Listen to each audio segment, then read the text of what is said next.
Today, I'm going to be doing something completely unscripted. It's just something that's been lingering in the back of my mind for a long time now. I am searching for enlightenment. My question is, when it comes to smoking and vaping, I understand why once people have started, why they continue to do so. What I don't get is why do you do it in the first place? Now, I've gone around asking people that I know personally this question, and so far, I've pretty much only ever received one answer, and it's not an answer. It isn't. It's not logical, it doesn't make any sense. And of course, that answer is, because everyone else is doing it. I do not see the logic in that whatsoever. Somebody help me understand this. I'm not trying to judge you. I understand when you're addicted to things, it's very difficult to stop whatever it is without going through some form of withdrawal. But if you just don't try it in the first place, then you never have to worry about it happening again.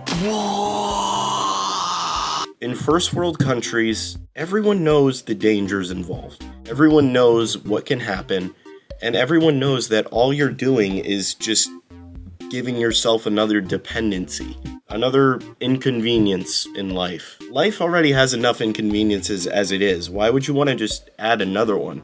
I just don't get, why do you try it in the first place?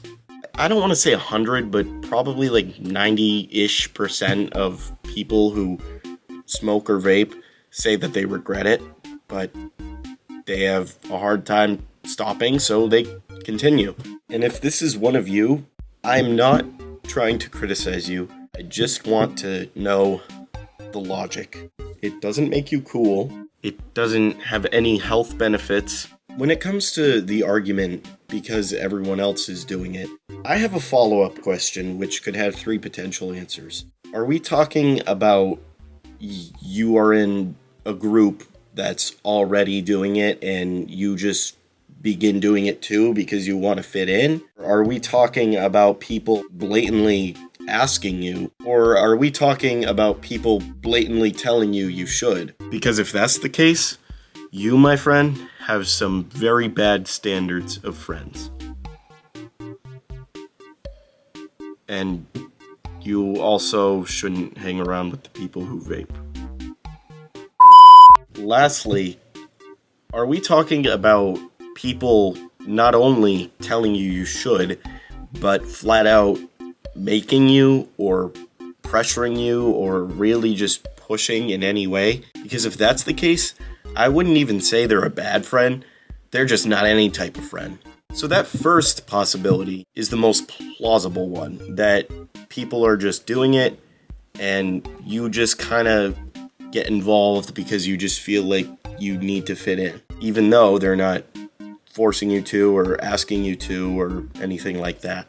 If that's what happened to you and you took the thought process, the path from thinking, I need to fit in, so I'm going to shoot myself in the foot just to become one of them, it is a very poor thought process, but a thought process nonetheless. I still don't think it's a logical answer, but even if I'm to assume that it is somehow a logical answer, that may answer it for that individual, but it still pushes it back to the next person because someone else was doing it to get them to want to do it.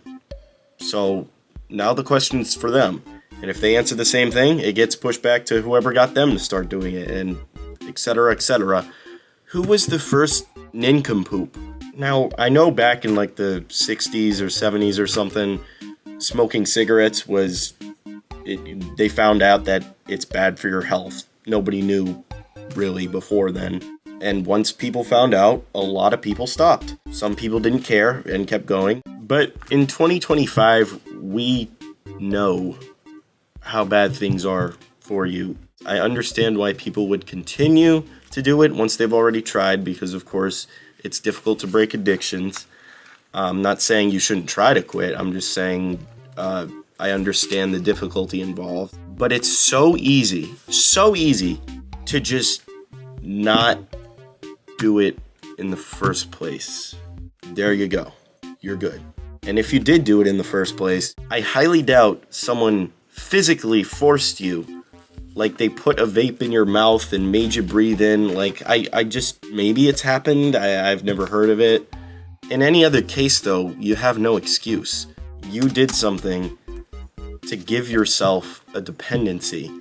And you now need that something just to feel normal. Not to feel good, to feel normal. You need that nicotine or whatever.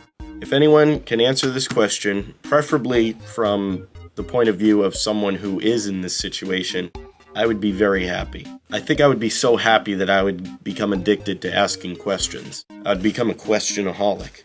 Sorry, that wasn't funny. I don't know why I said that. All right, see ya.